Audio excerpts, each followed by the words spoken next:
রাধে রাধে। চলার সাথী চ্যানেলের পক্ষ থেকে সকলকে স্বাগত। আজ আমি 2025 সালে সোমবারে শিব পূজার কিছু কথা বলবো। এবছর 4টে সোমবার পড়েছে। প্রথম সোমবার 21শে জুলাই, দ্বিতীয় সোমবার 28শে জুলাই, তৃতীয় সোমবার 4ঠা আগস্ট, চতুর্থ সোমবার 11ই আগস্ট। শ্রাবণ মাসের শিব পূজায় প্রতি রবিবার নিরামিষ আহার করতে হয়।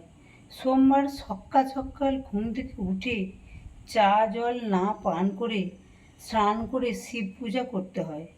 কারণ সোমবারে রাহুকাল থাকবে সকাল 7টা 30 থেকে 9টা পর্যন্ত। তাই 7টা 30 আগে পূজা সেরে নিতে হবে। রাহুকালে কোনো শুভ কাজ করা ভালো নয়, নাহলে সকাল 9টার পর আবার শিব পূজা করা চলবে। নমস্কার। ভালো লাগলে চ্যানেলটি লাইক, সাবস্ক্রাইব ও শেয়ার করবেন।